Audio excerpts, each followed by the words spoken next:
आज बाबा की 28 तारीख की है। मुख्य रूप से बाबा कहते हैं मीठे बच्चे, क्या कहा मीठे बच्चे, मूल्य तो सुनिए ना सब। देरी से आते हुए तेज पुरुषार्थ,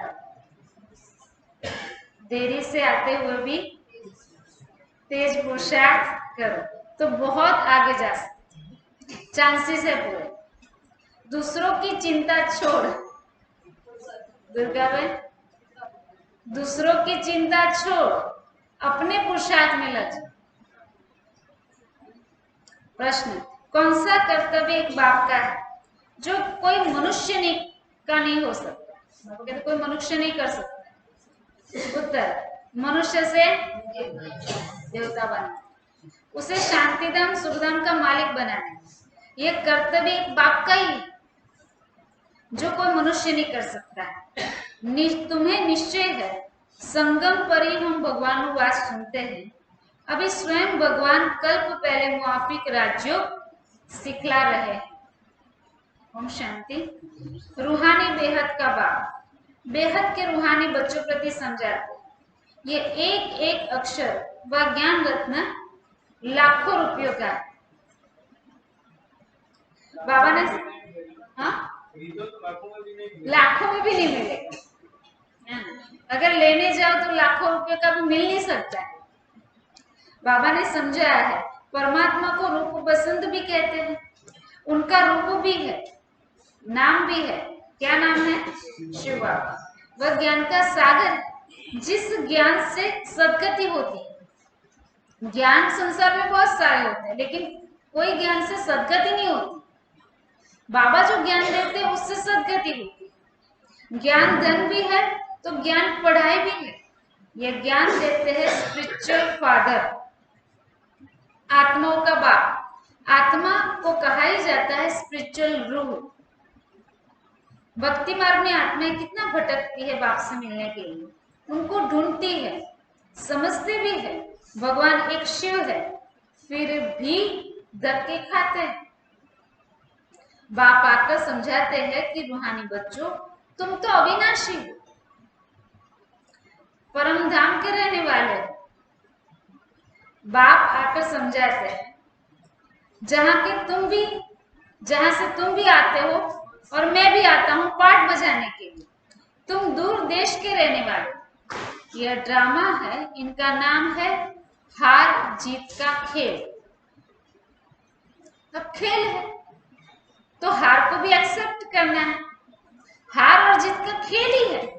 अब इसमें जीत भी है तो हार भी है, तो हार का भी एक पार्ट है तो प्ले करना है। माना परिस्थिति आती है, हार माना दुख आता है, परिस्थिति आती है तो क्यों ऐसा हुआ, क्यों नहीं, ये भी एक पार्ट है जो हमें प्ले करना है।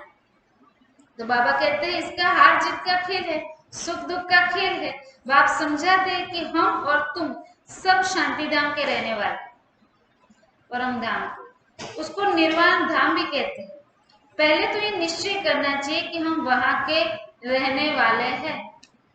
कहने का भावार्थ क्या है बाबा का, कि हमको शक्तिशाली बनाना है तो शक्तिशाली तभी होंगे जब हम शरीर से अलग होकर के परम धाम में अपनी बुद्धि को टिकाएंगे। मुख्य बात ये की है, लेकिन ये याद तो रहता नहीं, इसलिए याद दिलाते कि तुम यहाँ के नहीं, तुम वहां के हो और तुम्हें वहां आना है। इसलिए तुम अपने आप निश्चय करो कि हम यहाँ के नहीं है, तो बुद्धि अपने आप कहाँ जाएगी,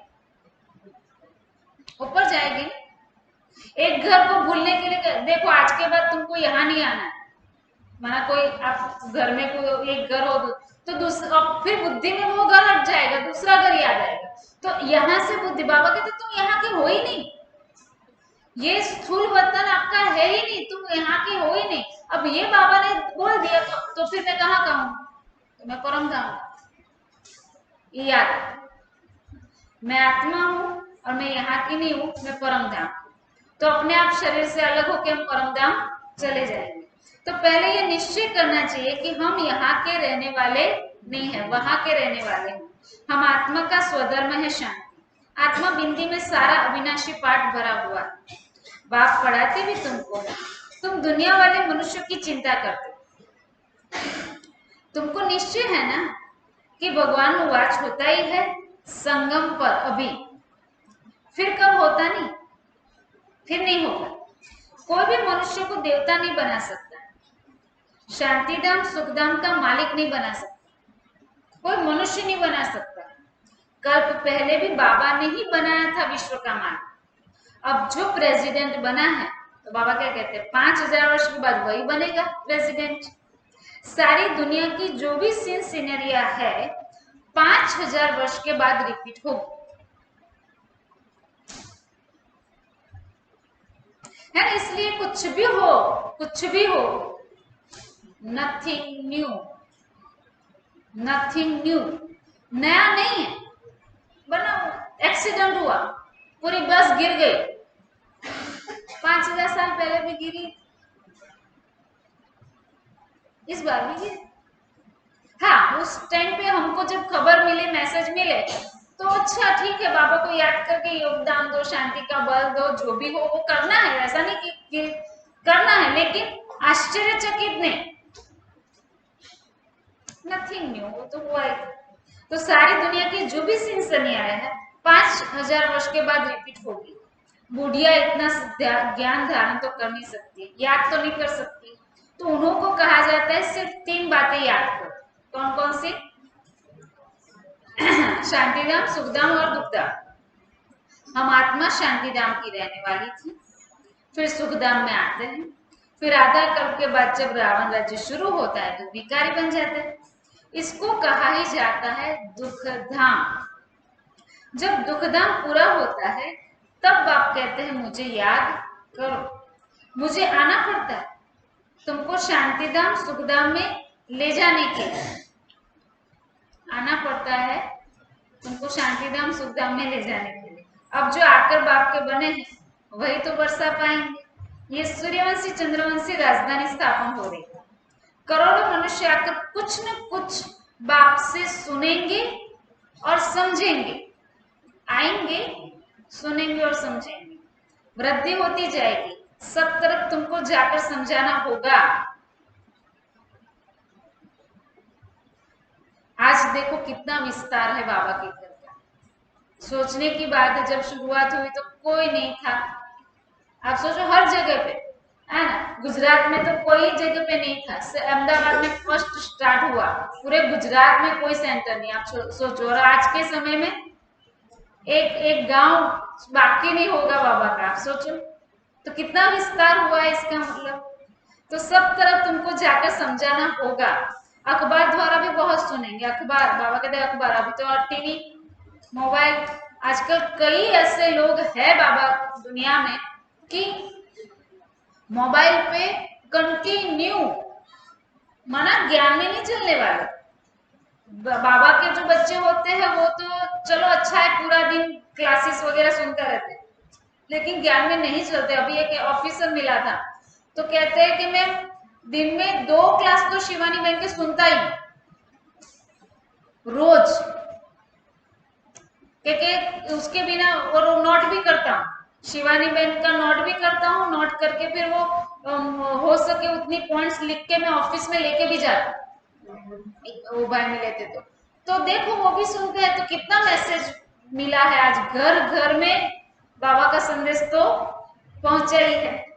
तो बाबा क्या कहते हैं, अखबार द्वारा भी बहुत सुनेंगे, फिर कहते हैं पाकिस्तान में भी अखबार द्वारा पढ़ेंगे, वहां बैठ भी यह ज्ञान सुनेंगे। गीता का प्रचार सारी दुनिया में बहुत है। बाबा कहते हैं मामे कम याद करो और वर्षे को याद करो, यह लिखत अखबार में पढ़ेंगे, इसलिए भी बहुत ब्राह्मण बनेंगे। जिन्हों को वर्षा लेना होगा वह जरूर आएंगे, इतनों को अखबारों द्वारा। बाबा को जाने, बाबा कहते बहुत सुनेंगे और समझेंगे। आज बाबा ने कहा, तो जो बाबा ने कहा जब तक यहाँ आकर के कोर्स नहीं करेंगे तब तक तो वर्षा नहीं मिल सकता ना। बाबा का आएंगे घर में, कोर्स करेंगे, मूल्य सुनेंगे तो वर्षा पाएंगे, नहीं तो कितने हो जाएंगे। नहीं तो देखो आज तो कहीं कहीं पे कितने लोग हैं जो ऐसे ज्ञान तो सुनने वाले कई लोग होंगे, है ना। लेकिन जब तक आए नहीं, धारणा करे नहीं, तब तक तो कहाँ कुछ मिलेगा। तो बाबा कहते अभी टाइम थोड़ा पड़ा है, वृद्धि होती रहेगी। आज तो काफी वृद्धि हो गई। पहले तो ऐसे होता था, हमको भी ऐसे लगता था, हम भी जब आए थे 10-15 की पार्टी बहुत बड़ी, 10 लोग हैं, 10 लोग तुम्हारे वहां से आए, 15 लोग आए ऐसे, अरे 15 कहाँ अभी तो। तो बाबा क्या कहते हैं, तो बहुत वृद्धि होती जाएगी, देरी से आएंगे तो फिर तीखा पुरुषार्थ करना पड़ेगा। एक को भी हम ऐसे मूल्य सुनाते थे, आप देखो मंडल, एक व्यक्ति, मैक्सिमम 3 लोग क्लास में, मैक्सिमम 3, और नहीं तो एक। आज देखो कितने सारे हैं। हमने सुना है, हम तो वहां जहाँ रहते थे, जहाँ आप लोग आए थे, जहाँ पे शंकरपुर हम गए थे, सौराष्ट्र में राजूला गए थे, वहां पे एक व्यक्ति आता था क्लास में। मैक्सिमम गुरुवारों को 3-4, बहुत करते तो 5, पूरे दिन के मिला के 10, बस बहुत हो गए वो तो 10। आज पूरे दिन में 10 लोग आए, खुश हो जाते थे। तो ये इतना सेवा का विस्तार हुआ है कि आज के समय में कितने सारे लोग बाबा के ज्ञान में आते हैं। तो बाबा कहते वृद्धि होती रहेगी, देरी से आएंगे तो फिर तीखा पुरुषार्थ करना पड़ेगा। आज बाबा ने शुरुआत में ही कहा कि अगर देरी से आओ तो पुरुषार्थ भी तेज तीखा करो। कल्प पहले जितने स्वर्गवासी बने थे उतने अब भी बनेंगे जरूर, इसमें जरा भी फर्क नहीं पड़ सकता है। शांतिधाम वाले शांतिधाम में जाएंगे, फिर अपने अपने समय पर पाठ बजाने के लिए आएंगे। अब बाबा कहते बच्चे मुझे याद करो तो तुम घर पहुंच जाएंगे। परमधाम, सन्यासी मुक्ति के लिए माथा मारते, इसलिए सबको कहते हैं मुक्ति ही ठीक है, सुख तो कालविष्टा के समान।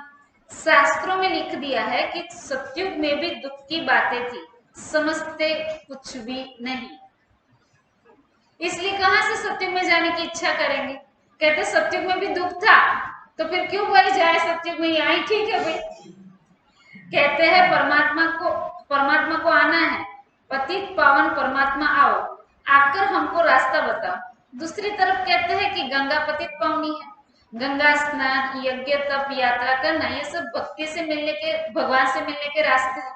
जबकि बुलाते हो परमात्मा को, फिर धक्के क्यों खाते हो, दोनों बात क्यों कर रहे हो।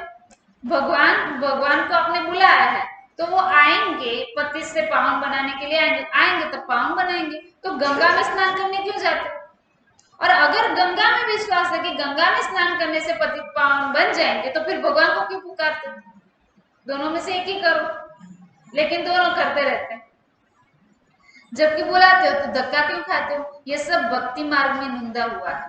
मनुष्य को जो आता है सो बोलते रहते, कितनी मेहनत करते हैं परमात्मा से मिलने के लिए। अब भगवान से मिलने भगत आएंगे या भगवान को यहाँ आना पड़ेगा। स्वाभाविक है, भगवान को ऊपर से नीचे आना पड़ेगा। पतित आत्मा तो वहां जा ना सके, परमधाम थोड़ी जा सकती कोई आत्मा। अब भगवान से मिलने भगत जाएंगे या भगवान, पतित आत्मा जा ना सके। बाप आते हैं ले जाने के लिए, सभी आत्माओं का पंडा एक ही है। तुम भी पवित्र बन उनके पीछे चले जाएंगे। साजन तुमको ज्ञान रत्नों से श्रृंगारते हैं, महारानी महाराजा बनाना। बाकी कृष्ण के लिए दिखाते फलानी को भगाया, पटरानी बनाया, ये बातें लगती नहीं है। तुम बच्चे जानते हो हम स्वर्ग की महारानी बनेंगे, तुम ही स्वर्गवासी थे,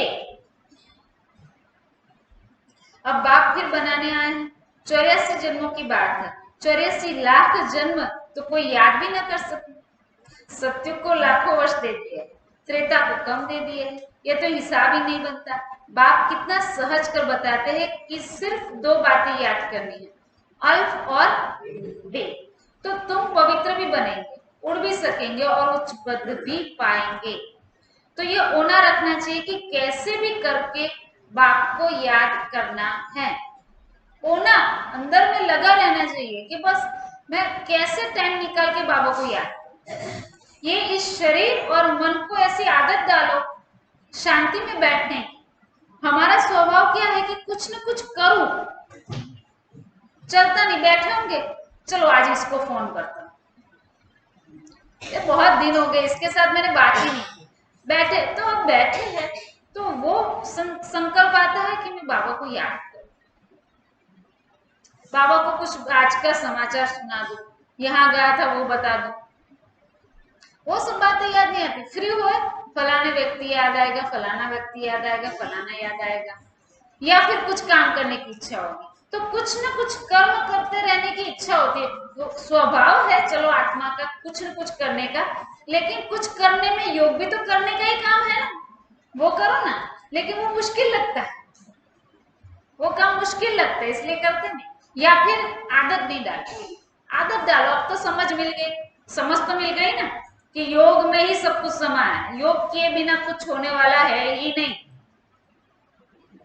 योग मुख्य है। अब समझ आ गई है तो फिर अब तो करो, आदत तो डालो, अभ्यास, शरीर को आदत डालो। योग करने बैठते तो हिल हिल हिल हिल हिल हिल करते,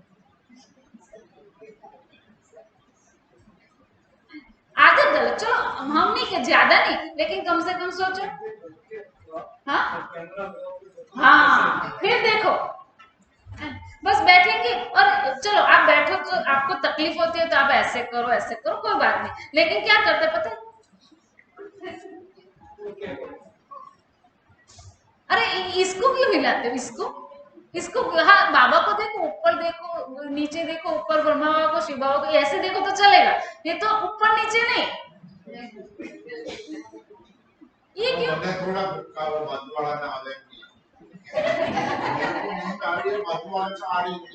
अच्छा वो चाहिए कि मेरे में कोई होना चाहिए, मेरे साथ नींद करने वाला कोई तो होना चाहिए, है ना?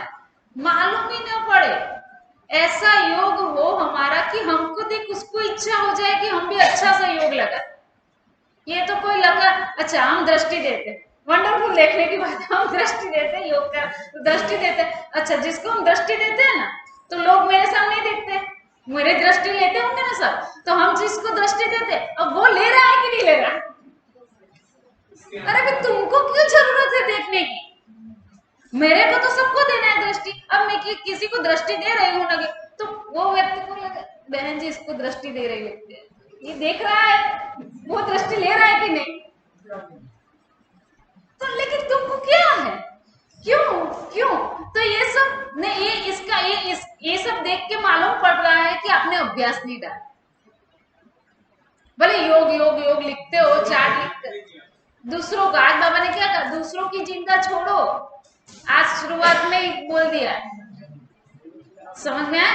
तो बस ये सीखना है, आदत, बस बैठे। वो जो आप सुमंत भाई को पहचान, जो आबू वाले सुमंत भाई अपने अलकापुरी में रहते थे पहले, तो वो सुमंत भाई फरिश्ता, हिले नहीं और बैठे, आके बैठे ना तो गारंटी, आप यहाँ आपके बाजू में आके बैठे तो भी आपको मालूम ना पड़े कि आप वो आके बैठे, इतना वाइब्रेशन ही अंदर से एकदम शांत। तो ऐसा बनना है। चलो कम से कम वो सब तो बहुत दूर की बात है, बहुत हाई लेवल में पहुंचना है, ठीक है, कम से कम जितना हो सके उतना तो करो। कम से कम ये जो है ना, ये वाला ये तो बंद ही कर दो, मुझे तो अच्छा ही नहीं लगता। आपको, और आपको आपके माथे जिम्मा हो तो भी ठीक है, आपको आपके माथे पे आपको बोला गया हो कि देखो भाई आपको सबको बिठाना है, एक भी कुर्सी खाली नहीं रखनी चाहिए, आपको कहा गया हो तो बात अलग है। आपको कुछ बोला तो गया नहीं, आपको यहाँ के बैठ के बस योग करना है। ऐसे ऐसा हमें योग एकाग्रता लाना, और मुख्य बात अभ्यास, योग में बैठ के शांति से बैठ के बाबा को याद करने का अभ्यास। तो बाबा कहते हैं भल कोई भी, अच्छा फिर आज बाबा ने क्या कहा है, तो होना रहना चाहिए कि कैसे भी करके बाबा को याद करना, होना, चिंता लगी रहनी चाहिए। अच्छा फिर माया के तूफान तो आएंगे, योग करने बैठेंगे तो माया के तूफान तो आएंगे, परंतु हार नहीं खाना है। भल कोई क्रोध भी करे परंतु तुम नहीं बोलो। सन्यासी भी कहते हैं मुख में ताबीज डाल दे तो वह बोल बोल कर चुप हो जाएगा, है ना? वो जो भाई जी का क्लास सुन रहे थे तो उसमें बहुत अच्छा, तो कहते हैं कि एक भाई था लिफ्ट में, तो लिफ्ट में बैठा खड़ा है और दूसरा एक भाई रोज उस पर थूकता है, उसका लिफ्ट में आके उसके ऊपर थूकता है। तो रोज देखने वाला व्यक्ति वो देख देख के उसको, वो क्यों ऐसा, तो कहते हैं वो भाई आपके ऊपर थूकता है क्या है, तो कहते हैं मुझे क्या पता, वो उसका प्रॉब्लम, जो थूक रहा है जो जिसके ऊपर थूका उसको कुछ नहीं है, वो तो बस पोंछ के बस फिर से खड़ा रह जाता है, पोंछ के फिर रोज वो व्यक्ति आता है, रोज उसके ऊपर थूकता है। तो वो भाई कहता है कि वो थूकता है तो उसको पूछो क्यों थूक रहा है, मुझे क्या पता, उसका प्रॉब्लम है, उसको सेटिंग करना पड़ता होगा कि ये लिफ्ट में कब चढ़ता है, कब मैं जाऊं, और कौन देखता है नहीं देखता है, और मुझे उसके ऊपर थूकना है, वो उसको सेटिंग करनी पड़ती है और उसको थूकना है, मेरे को क्या। पूछ के वापस खड़ा, कोई कुछ आंसर ही नहीं, नो रिप्लाई। और हम होते तो उसी नाम में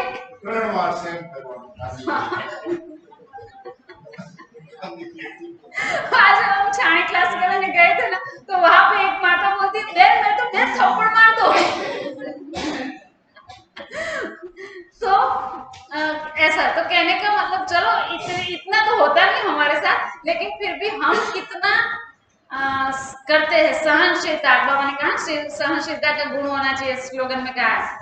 तो ऐसा बनना है हमें। मुख्य बात है नो रिप्लाई, किसी भी बात में हमें कुछ आंसर देने की आवश्यकता नहीं।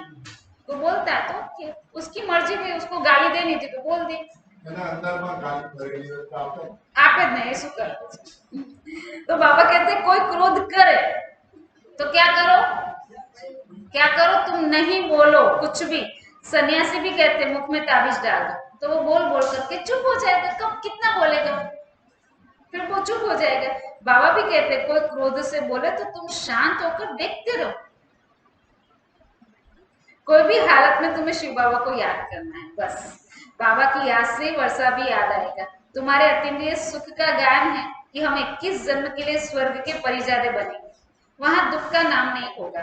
तुम 50-60 जन्म सुख भोगते हो, सुख का हिसाब जास्ती है, सुख दुख इक्वल हो तो फायदा ही क्या।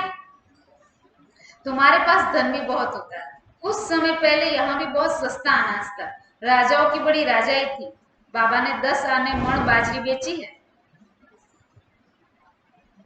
तो उनसे भी आगे कितनी सस्ताई होगी। मनुष्य थोड़े होंगे, अन्न की तो परवाह ही नहीं होगी। अब यह तो याद करना चाहिए कि पहले हम घर जाकर फिर नई दुनिया में आकर नया पाठ बजाएंगे। मुख्य बात है हम घर जाएंगे, घर में जाकर के फिर आकर के नया पाठ बजाएंगे, ये पक्का करो, ये निश्चय करो। वहां हमारा शरीर भी सतोप्रधान तत्व से बनेगा। अब 5 तत्व बिल्कुल ही तमोप्रधान पतित बन गए, आत्मा और शरीर दोनों ही पतित है, वहां शरीर रोगी नहीं होता। यह सब समझने की बात है, बच्चों को यहाँ अच्छी रीति समझाते हैं, फिर घर में जाते हैं भूल जाते हैं। यहाँ बादल भरकर कितना खुश होते हैं, बाहर जाने से भूल जाते हैं। आगे रास विलास बहुत चलता था, फिर वो बंद कर दिया। मनुष्य समझते थे जादू, भक्ति में जब नौधा भक्ति करते हैं तब मुश्किल साक्षात्कार होता है, और यहाँ पर शुरुआत में तो तुरंत ही होता था, इसलिए लोगों को लगता था जादू करते हैं। अरे भाई जादू नहीं है, ये तो परमात्मा की कमाल है। भक्ति मार्ग में भी परमात्मा ही कराते थे, लेकिन तब क्या होता था, बाबा यहाँ थे नहीं, लेकिन उसकी खुद की नौधा भक्ति के बस मर जाऊंगा अब तो लास्ट में, तब तक की नौधा भक्ति करेंगे, तब जाकर के परमात्मा को एकदम उसका टूट ना जाए, भक्ति भगवान के प्रति भावना टूट ना जाए, इसलिए टेम्पररी कुछ समय के लिए साक्षात्कार कराते थे। वो जीवन भर तपस्या करने के बाद, और यहाँ तो जब शुरुआत हुई यज्ञ की तो बस आए, ओम ध्वनि करने लगे और उड़ गए, साक्षात्कार होने लगा। तो लोगों को लगता था कि जादू करते लगता है ये लोग, कृष्ण दिखाई पड़ता है, विष्णु दिखाई पड़ता है, ये कर होता है, वो होता है। तो बाबा कहते हैं कि उनको लगता था जादू, यहाँ भक्ति की तो बात ही नहीं, बैठे बैठे साक्षात्कार में चले जाते थे, इसलिए सब समझते थे कि ये तो जादू करते हैं, जादू समझते थे। आजकल दुनिया में कितने भगवान बन गए, फिर क्या कहते बाबा, नाम ही रख देते हैं सीताराम, सो लक्ष्मी शंकर काका, नाम ही रख देते हैं सीताराम, राधे कृष्ण आदि। कहाँ वह स्वर्ग के मालिक और कहाँ ये नरकवासी, कहाँ स्वर्ग के लक्ष्मी नारायण, और यहाँ नाम लगते हैं लक्ष्मी बहन, लक्ष्मी में बैठे बोला ऋषिकेश भाई, तो बाबा कहते हैं कहाँ वो स्वर्ग के मालिक और कहाँ ये नरकवासी। इस समय सब नरकवासी है। सीढ़ी में साफ दिखा है, सीढ़ी बच्चों ने अपने विचार सागर मंथन से बनाई है। बाबा देख खुश हुआ, सीढ़ी में सब बातें आ जाती है। द्वापर से भिखारी राजा कैसे भक्ति करते करते नीचे आए। अभी तो कोई ताज है ही नहीं। चित्र पर समझाना सहज होता है। 84 जन्मों में कैसे उतरती कला होती है, फिर चढ़ती कला कैसे होती है। गाते भी है, चढ़ती कला तेरे भाने सर्व का भला। बाप आकर सबको सुख देते हैं। सब पुकारते कि हे बाबा हमारा दुख हरो, सुख दो। परंतु कैसे दुख हरते हैं और कैसे सुख मिलता है, कैसे सुख मिलता है यह किसी को भी मालूम। आजकल मनुष्य गीता कंठ कर सुनाते हैं, नटशेल में अर्थ समझा देते हैं, संस्कृत में श्लोक कंठ करके सुनाते हैं, तो कह देते हैं ये तो महात्मा अच्छा है। लाखों मनुष्य जाकर पांव भी पड़ते हैं। उस पढ़ाई में, लौकिक पढ़ाई में तो 15-20 वर्ष लग जाते हैं। उन्होंने कोई बुद्धिमान होते हैं तो झट श्लोक आदि कंठ कर सुनाने लग पड़ते हैं, तो उनके पास ढेर पैसे इकट्ठे हो जाते हैं। यह सब है कमाई के रास्ते, समझा। आत्म कल्याण नहीं है, सिर्फ कमाई के रास्ते हैं। किससे कल्याण हुआ? कथा सुनने से, सत्संग करने से, श्लोक पढ़ने से, गीता पढ़ने से, गीता कंठ कर लेने से किसका कल्याण हुआ? किसी का नहीं हुआ। तो ये सिर्फ कमाई करने के रास्ते हैं। उस पढ़ाई में तो 10-15 वर्ष, बाबा ने कहा ना कि जो आपको जॉब लेनी है तो इंजीनियरिंग पढ़ना है, डॉक्टर बनना है, तो उसमें तो 10-15 साल लग जाएंगे। पढ़ाई पढ़ो और फिर ये डिग्री प्राप्त करो, तब जाकर के कमाना शुरू करो। यहाँ तो कुछ नहीं, बस गीता मुंह पे कर लो, श्लोक पढ़ लो, कमाना चालू। ये जो अपने यहाँ पर आते हैं ना कथाकार, अपने जानी महाराज, तो उसके कितना छोटा बेटा उसका, बोलो फॉरेन में जाकर के कथा कराता है। कितने समय से, मैं 10 साल पहले की बात कर रही हूँ शायद, तब से आर्ट है, कला है, लेकिन कुछ नहीं, बस कंठ कर लिया और सुनाता है और सुनाता है। तो कहते हैं कि मैं यहाँ पे नहीं सुना। तो मैंने कहा तुम कहाँ जाते हो, मैंने तो तुम्हारी सुनी नहीं है। तो कहते मैं तो फॉरेन में जाकर सुना। हाँ नहीं, वहां पर भी हिंदी वाले होते ही है ना, लेकिन वहां पे कांटेक्ट होगा जिसके कारण जाने का चांस लग गया, बस लग गया एक बार तो फिर, और छोटा है इसलिए सुनाने का ढंग भी थोड़ा अच्छा है, तो फिर लोग आते हैं। तो मैंने कहा वहां इकट्ठे होते हैं, तो क्या हाँ, 600, 1000, कभी कभी तो 2000, 3000 भी इकट्ठे हो जाते, बड़े बड़े हॉल में रखते हैं। फॉरेन में जाके कथा सुन, तो क्या है कमाने का। और बोलो पढ़ाई भी नहीं की। हाँ हाँ, वो नौकरी करते हैं, मिनिस्टर, प्रधानमंत्री बन जाते उसके भी ऊपर। ये बात अच्छी है, जो बिल्कुल नहीं करते श्लोक है उससे भी ऊपर वो नेता उनके पास जाएंगे। ये बात है। हाँ, तो पूरी जनता जैसे रोड जैसे राम बनवास जाए रहे, हाँ, तो पूरी जनता आर्ट है। वो कहते हैं, इसको कहते हैं वाणी पर वर्चस्व होता है। वाणी पे वर्चस्व, वास्तव में जीवन में कुछ नहीं है, लेकिन जो कला है, वाणी की कला जो है, वो वाणी के ऊपर वर्चस्व होता है। इसलिए फिर ऐसे सुनाते हैं कि वो भाव विभोर हो जाते हैं सामने वाले। हाँ, और टेम्पररी में क्या है, सदैव के लिए सुखी बनाओ सबको। तो बाबा क्या कहते हैं, ये सब मना समझ लो कि ये सब क्या है, कमाई के रास्ते, कमाई होती है और कुछ नहीं। तो बाबा कहते हैं यह सब कमाई के रास्ते। जब कोई देवाला मारता है तो भी जाकर के संन्यास धारण कर लेता है, तो सब चिंताएं दूर हो जाती है। फिर कुछ ना कुछ मंत्र जंत्र याद कर लेते हैं और चक्कर लगाते रहते हैं, ट्रेन में भी चक्कर लगाते रहते हैं। यहाँ तो बाबा कहते हैं कि अपने को आत्मा समझ, बाप को याद करो। बाप और आत्माएं सब निराकारी दुनिया में रहती है, वहां से साकारी दुनिया में आते हैं पाठ बजाने। अब नाटक पूरा होता है।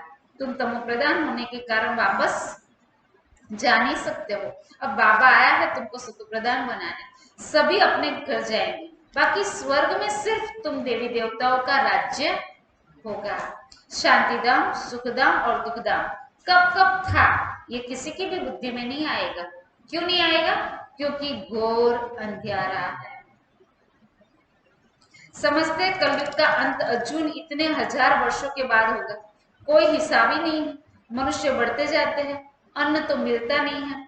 40,000 वर्ष अभी और हो तो पता नहीं क्या हो जाए। अभी भी 40,000, 5,000 साल हुए इस संसार को और देखो हालत क्या है।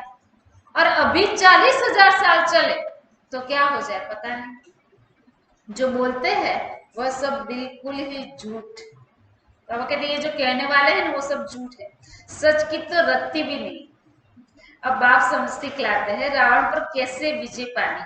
रावण पर जीत तुम ही पाते हो, सारी दुनिया को रावण से छुड़ा देते हो। तुम्हारी शक्ति सेना है, तुम भारत को स्वर्ग बना रहे हो। कितनी अच्छी अच्छी बातें समझाते हैं। फिर तुमको बाप और वर्षे को याद कर कितना खुश रहना चाहिए। ज्ञान मार्ग में खुशी बहुत होती है। अभी बाबा आया हुआ है, अभी हम इस पुरानी दुनिया से गए कि गए। बाबा को याद करने से सतो प्रधान बनेंगे, नहीं तो सजाए खानी पड़ेगी। फिर करके रोटी टुक्कड़ मिलेगा, इससे क्या फायदा? भगवान के बच्चे और रोटी टुक्कड़, कोई फायदा नहीं। जितना हो सके अपना पुरुषार्थ करना, श्रीमत पर चलना है, श्रीमत पर चलने का लक्ष्य। कदम कदम पर बाबा से राय लेनी। कोई कहते हैं बाबा धंधे में झूठ बोलना पड़ता है। बाबा कहते धंधे में तो झूठ होता ही है, तुम बाप को याद करते रहो ना। अच्छा फिर और अंडरलाइन, ऐसे नहीं कि विकार में जाकर फिर कहो बाबा की याद में था। अच्छा वास्तव में था ही नहीं, बाबा की याद होती तो विकार में जाते ही नहीं। और एक तो विकार में जाता हूँ और बाबा को याद भी करता हूँ, ये तो हो नहीं सकता। तो बाबा कहते विकार में जाकर फिर कहो बाबा की याद में था, नहीं। विकार में गए तो मरे, मरे माना ज्ञान मर जाता है, समझ में नहीं आता है, ज्ञान सुनना अच्छा लगता नहीं है, फिर योग तो लगेगा ही नहीं। तो बाबा कहते मरे फिर। अच्छा फिर कहते बाबा यह तो बाप से प्रतिज्ञा करनी है, बाप के साथ प्रतिज्ञा करनी है ना। पवित्रता के लिए तो राखी बांधी जाती है, क्रोध के लिए कब राखी थोड़ी बांधी जाती। क्रोध के लिए राखी नहीं बांधी जाती, विकार में नहीं जाने की राखी बांधी। बाबा कहते राखी बंधन का मतलब ही है, क्या मतलब है? विकार में नहीं जाना है, पवित्र रहना है। मनुष्य कहते पतित पावन आओ। तुम बच्चों के अंदर में खुशी बहुत होनी चाहिए। बाबा हमको पढ़ा रहे, फिर बाबा के साथ ले जाएंगे, बाबा फिर साथ ले जाएंगे, वहां से स्वर्ग में चले जाएंगे। जितना हो सके सवेरे उठकर बाबा को याद करना है। याद करना गोया कमाई करना। इसमें आशीर्वाद क्या करेंगे? ऐसे थोड़ी कहना है कि आप आशीर्वाद करो तो हम याद करें।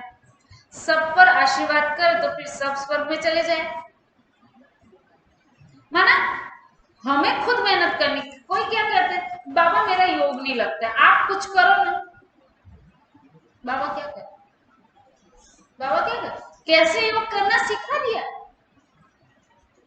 आपको मेहनत करनी पड़ेगी, आपको बैठना पड़ेगा। योग नहीं लगता है तो आपके अंदर कमी, आपके अंदर कुछ गड़बड़। आप चेक करो, पाप बहुत हो रहे हैं, बाहर का खा रहे हो और फिर कहते हो मेरा योग नहीं लगता है। तो बाहर का खाए हो तो कैसे योग लगेगा? जैसा अन्न वैसा मन। धारणा नहीं कर रहे हो, श्रीमत पे नहीं चल रहे हो और फिर कहते हो मेरा ये नहीं हो रहा है। तो क्या कमी है खुद चेक करो। बाबा को क्या पूछते हो? तो बाबा कहते अगर मैं सबका योग ऐसा अच्छा लग जाए, ऐसा मैं करूं तो एक के ऊपर क्यों आशीर्वाद करूं? सबके ऊपर करूं ना, और सबके ऊपर करूं, सब अच्छा योग करे तो सब स्वर्ग में आ जाए। ऐसा नहीं, मैंने बता दिया, अब मेहनत आपको करना। समझ में आ गया? तो बाबा क्या कहते हैं जितना हो सके सवेरे उठ बाबा को याद करो। याद करना गोया कमाई करना। इसमें आशीर्वाद की, आशीर्वाद क्या करेंगे? ऐसे थोड़ी कहना कि आप आशीर्वाद करो तो हम याद करें। सब पर आशीर्वाद करो तो फिर सब स्वर्ग में चले जाए। यहाँ तो मेहनत करनी है। समझा? जितना हो सके बाबा को याद करना है। बाबा माना वर्षा, जितना याद करेंगे उतना राजाई मिलेगी। याद से बहुत फायदा है, सस्ता सौदा है, ऐसा कोई सस्ता सौदा दे न सके, यह भी कोई बिरला ही लेता है। ये सस्ता सौदा है लेकिन लेने वाला बिरला ही है, ले ही नहीं सकते। अच्छा, मीठे मीठे सिकलदे बच्चों प्रति माता पिता बाप दादा का याद प्यार और गुड मॉर्निंग। रूहानी बाप की रूहानी बच्चों को नमस्ते। हम रूहानी बच्चों की रूहानी बाप दादा को याद प्यार और नमस्ते नमस्ते नमस्ते। सदा रहो हंसते, बनो फरिश्ते, चलो परम धाम के रास्ते। ओम शांति। धारणा के लिए मुख्य सार है। पहली पॉइंट, जब कोई क्रोध करता है तो बहुत बहुत शांत रहना है। क्रोधी के साथ क्रोधी नहीं बन जाना। दो शब्द तो सुना दो, ऐसा ज्यादा नहीं बोलूंगा। नहीं बोलने देगा तो कोई बात नहीं, फिर भी सुनते रहने का। तो बाबा क्या कहते हैं, क्रोधी के साथ कभी क्रोध नहीं करना है, क्रोधी नहीं बनना है, चुप रहे। माया के किसी भी तूफान से आना, सिर्फ क्रोध की बात नहीं है, कोई भी तूफान, किसी भी तूफान से हारना नहीं। दूसरी पॉइंट है, सवेरे सवेरे बाप को याद करना।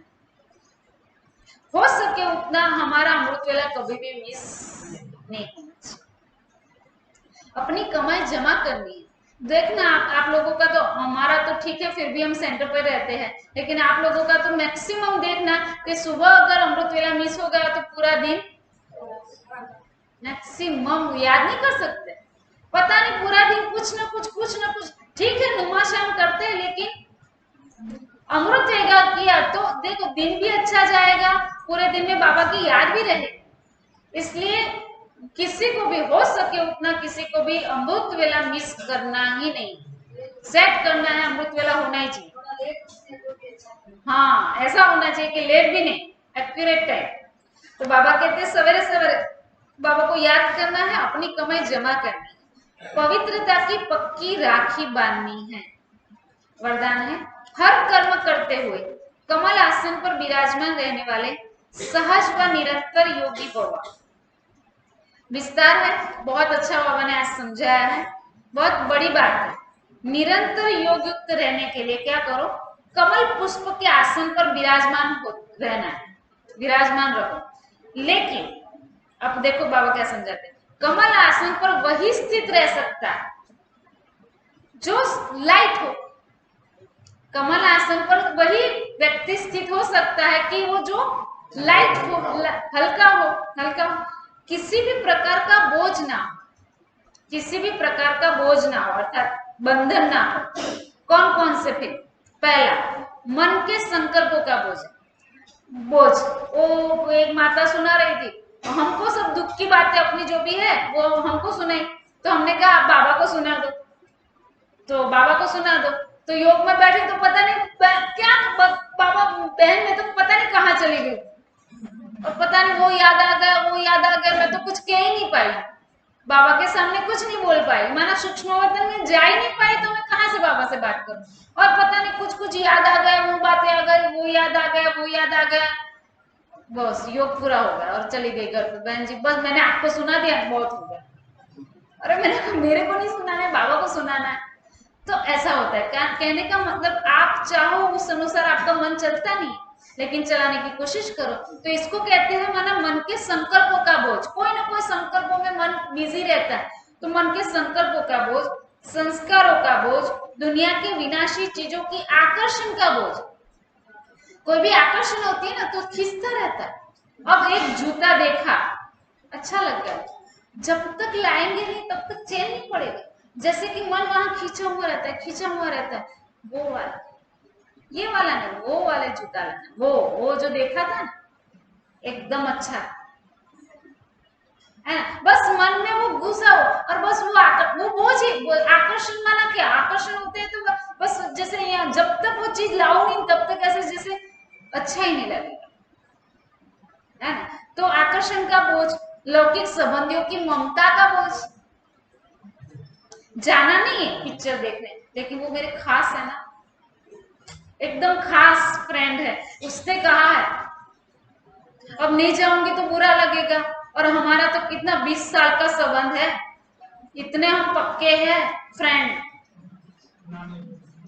हाँ, मना ही नहीं कर सकते, उनको ना नहीं बोल सकते। और किसी को बोलते हो और कोई होता ना तो मैं मना कर देती पिक्चर के लिए नहीं आऊंगी ऐसा, लेकिन दीदी ये तो मेरे खास है ना तो मुझे जाना ही पड़ेगा।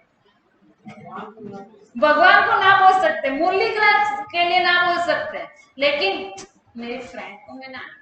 तो ये सब क्या है?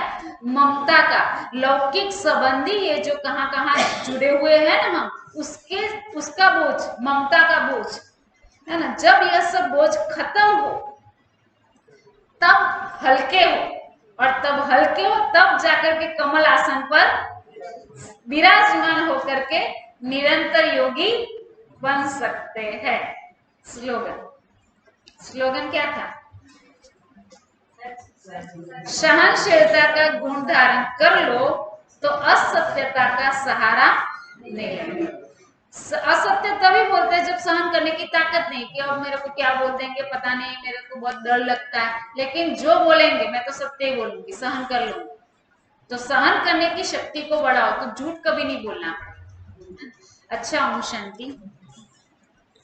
अच्छा, तो अभी पहली बार ना पढ़े, प्रोग्राम ना थे, ओके। अच्छा, तो अभी एक तो दिवाली आ रही, ठीक है। तो वैसे हम जब दीपिका में रहते थे ना, तो हम तो एक दो लोग ही पूरे घर का सफाई कर देते थे, लेकिन अब तो घर बड़ा हो गया है, तो अभी सबको लक्ष्य रखना है। भले ठीक है, दिवाली तो आने दो, दिवाली के बाद दिवाली करेंगे, कोई बात नहीं। अभी जितना हो सके उतना तो किया है सफाई, लेकिन जैसे कि ये पंखे है, जैसे छोटा मोटा तो माताएं भी कर लेती है, लेकिन ऊपर चढ़ने वाला जो काम होता है तो उसमें दो ही काका है, रैजी काका और अमृत काका, अब दो ही कितना कर सकेंगे। तो हमने कहा कोई बात नहीं, बाद में करेंगे। तो अभी संडे जो आ रहा है, संडे फ्री होता है ना, तो संडे को आप जैसे दीपक वगैरह इनको भी बेच सकते हैं। और दूसरा कि उस दिन हम सोच रहे हैं कि सीरीज लगा दो, चलो सफाई अगर हो सके, संडे सफाई, पंखा सफाई हो सकते हैं तो पंखा करना है। आप अपने बच्चों को भी ला करके सेवा में लगा सकते हो, जिस बहाने वो भगवान के घर में सेवा करेंगे तो भी भाग्य जमा होगा। तो क्योंकि हॉल में चढ़ना उतरने का बहुत बड़ा काम होता है, सीढ़ी लगाना, सीढ़ी खिसकाना, भारी सीढ़ी होती है, फिर उस पर चढ़ के खड़ा रहना, लंबा समय खड़ा रहते हैं तो पैर में ऐसे दुखता भी है, माना जो उम्र वाले होते हैं उसको तो प्रॉब्लम थोड़ी रहती है। तो भाई ठीक है, सेवा करने संडे तो आ सकते हैं, संडे नहीं आ सकते, ठीक है। तो संडे तो से ये सफाई ऊपर की पंखे की करो, साथ में सीरीज लगानी है। बाहर भी हम सीरीज लगाते हैं और अंदर भी सीरीज, जैसे तो डेकोरेशन उसमें भी माना समझो 50 बार नीचे उतरना, सीढ़ी पर चढ़ना पड़ता है, क्योंकि थोड़ी लगाई वापस सीढ़ी वापस चढ़ो, ऐसे करके पूरे हॉल में सीरीज लगानी, ऊपर बाहर भी लगानी है, छत के बाहर, फिर नीचे भी सीरीज लगानी है, तो सब जगह पे सीरीज लगा। तो सेवा है ना, और हम ऐसा कहते हैं कि सेवा सिर्फ करो नहीं, जैसे जिम्मेवारी समझो। जैसे इस बार आपने सीरीज लगाई, अब हर साल आपको लगा, ऐसा नहीं हर साल आपको कहना पड़े, आपको खुद ही समझना कि ये मेरा काम, ये मुझे पता, और आपको पता भी होना चाहिए कि ऐसी इतनी सीरीज है, इतनी है, हमको इतनी लगानी, फिर ऐसे समेटनी और ऐसे रखनी है ना। तो सभी अलग अलग सेवा करेंगे, एक व्यक्ति कितना करेगा, तो आप थोड़ा थोड़ा जितना, हमने ऐसा नहीं करते हमेशा हो जैसे, लेकिन संडे तो छुट्टी रहती है और आप चाहो तो यहाँ सेंटर के लिए एक दिन टाइम तो निकाल ही सकते हो। तो ऐसे करके आप थोड़ी हॉल की जितनी सेवा कर सकोगे उतना करोगे तो भी बहुत अच्छा है, ठीक है। तो हम अगले गुरुवार को दिवाली है, ठीक है, तो दिवाली में भोग लगाएंगे। तो आप कहो कि छुट्टी रहती है ना, दिवाली के दिन तो छुट्टी रहती है सबको, तो दिवाली के दिन तो सब लोगों को देरी होती है, इसलिए जल्दी क्लास रखेंगे, ठीक है। तो 4:30 बजे सब आ जाएंगे, हम 4:45 बजे तक मुरली शुरू कर देंगे, तो आप लोग फ्री जल्दी हो सकते। हाँ, तो 4 बजे दिवाली में आ जाओ तो अच्छा है, 4 बजे आ जाओ तो हम 4:30 बजे, ऐसा आप आ गए होंगे तो हम 4:30 बजे मुरली स्टार्ट कर सकते हैं, ठीक है। तो आप जल्दी हम पूरा करें तो आपको दिवाली के दिन घर पे भी सब कुछ करना होता है। दिवाली का ही दिन है, गुरुवार को ही दिवाली है, तो आप 5:30 बजे पूरा करके आप घर पे जा सकते हैं, जल्दी घर पे, ठीक है। पक्का तो सभी लोग बोल देंगे दिवाली के दिन सभी लोग यहाँ पे 4 बजे आ जाएंगे, ठीक है। तो ये एक बात है। दूसरी बात कि बाबा मिलन, तो दीदी को हमने बोला है, तो दीदी ने कहा कि 15 नवंबर को चांस दिया है, तो आप नाम लिखो। आज जो भी जाना चाहते हैं बाबा मिलन में, आज लिस्ट निकालो।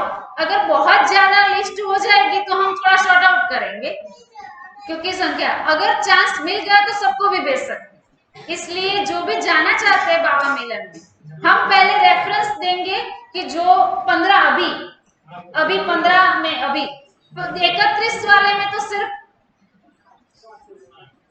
5 ही लोग जाएंगे, जो बच जाएंगे तो 5 को लास्ट में भेजेंगे, ठीक है।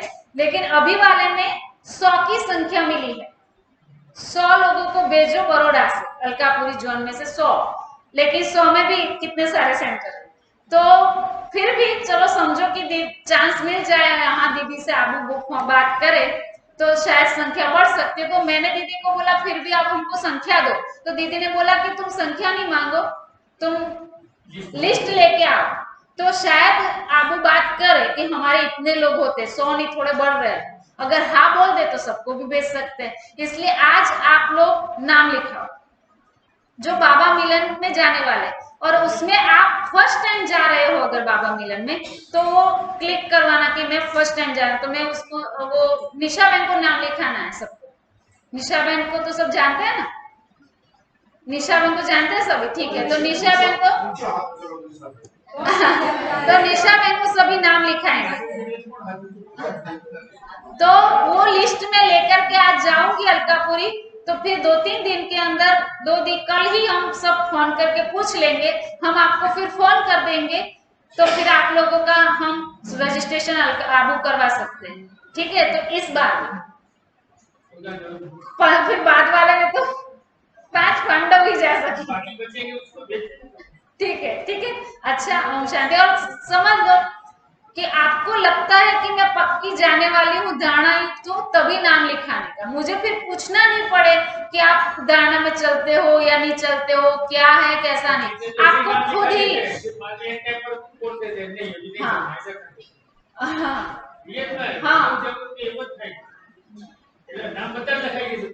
नहीं, जिसको जाना है वही नाम, ऐसा नहीं कि देखूंगी, अभी आजकल वो सेट नहीं, आजकल वो बंद हो गए कि देखूंगी, जो जाने वो जाएगी तो मैं जाऊंगी, फलानी बोलती है तो मैं जाऊंगी, ऐसा वैसा नहीं।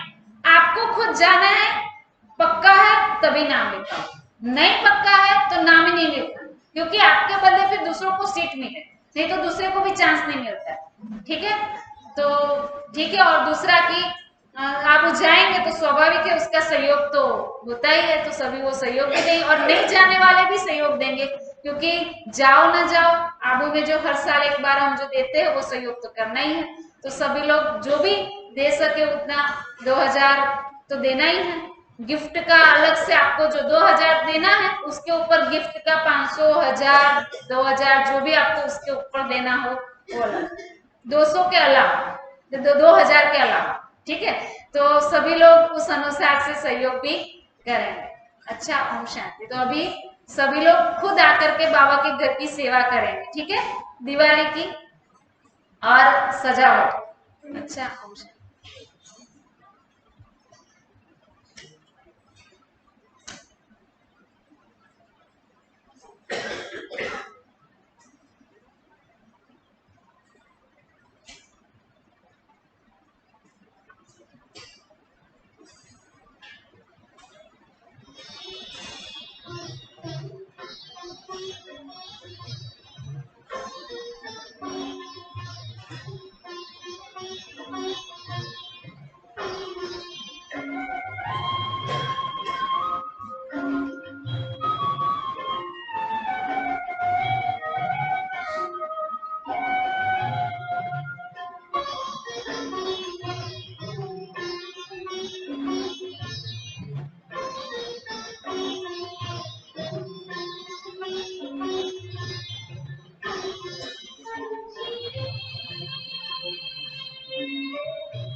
अंबर के मुस्कान बड़े प्यार से बड़े भाव से बड़े प्यार से बड़े भाव से जाओ बाबा के अंदर उड़ जो प्यारे वतन में अंबर के